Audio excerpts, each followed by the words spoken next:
हजरत मोहम्मद जी की ये दशा हुई, मृत्यु के समय कितनी पीड़ा का सामना करना पड़ा, और उनकी आंखों के तारे तीनों पुत्र उनके सामने मृत्यु को प्राप्त हुए, तो क्या वो व्यक्ति सुखी हो सकता है? क्या जिस अल्लाह की इबादत आप जी करते हैं वो रहमत करने वाला है? क्या इसी को रहमत कहते हो? तो फिर आपकी बुद्धि का सतर आपको ही पता है। कहने का भाव ये है कि सूरत फुरकानी 52 से 59 में ये सैयद दास जी कहना चाहते हैं कि जिसको आप जी अल्लाह ताला मानते हो, वो तो ये कह रहा है कि वो अल्लाह ताला तो कोई और है, जिसने 6 दिन में सृष्टि रची, 7वें दिन तख्त पर जा बैठा। उसकी खबर भी नहीं है कुरान शरीफ के ज्ञानदाता को। तो वो तत्वदर्शी संत से पूछने के लिए कहा, तो इसे सिद्ध है कि कुरान शरीफ के अंदर वो ज्ञान है ही नहीं जो, और वो अल्लाह का भक्ति विधि नहीं है, वो अल्लाह ताला की कंप्लीट ऑलमाइटी गॉड की, उस अल्लाह अकबर की, वो इस दास के पास है और उससे आपको पूरी रहमत मिलेगी। आप देखिएगा, अब आपके समक्ष करते हैं कुछ पुण्यात्माओं को जिनके ऊपर परमात्मा ने रहमत की झड़ी लगाई, उस अल्लाह अकबर ने कैसे उनकी मौत के मुंह से खींच लाए।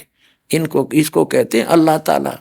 और हजरत मोहम्मद जी के जीवन को देख कर को तो लगता है कि उनके पास भक्ति नाम की चीज नहीं थी, और अगर रहमत वाले अल्लाह की वो साधना करते तो ऐसी दशा नहीं होती, पुत्रों की मृत्यु नहीं होती, अंत में ऐसी दशा से मृत्यु कभी प्राप्त नहीं हो सकती। अगर ऐसे कोई मरता है तो वो भक्ति ही नहीं है उसके पास। जो पूर्ण परमात्मा की भक्ति करते हैं, सत भक्ति करते हैं, और उनको कितने लाभ होते हैं। वो अल्लाह अकबर दुख में सुमन सब करें, सुख में करे ना कोय, और जय सुख में सुमन करें दुख का एक होए।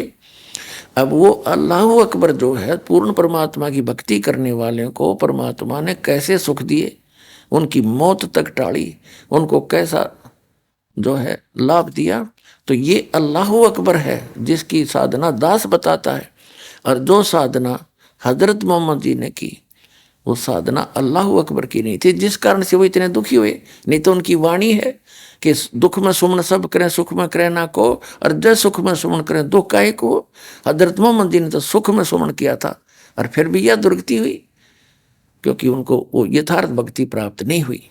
तो पुण्यात्माओं, दास की प्रार्थना है, वो सत भक्ति दास के पास उपलब्ध है। आपको कभी दुख नहीं होगा, परमात्मा हरदम साथ रहेगा। वो अल्लाह अकबर की भक्ति उसने खुद आकर के यहाँ बताई है, वो ज्ञान इस दास के पास उपलब्ध है। उसको प्राप्त करो, अपना कल्याण करवाओ।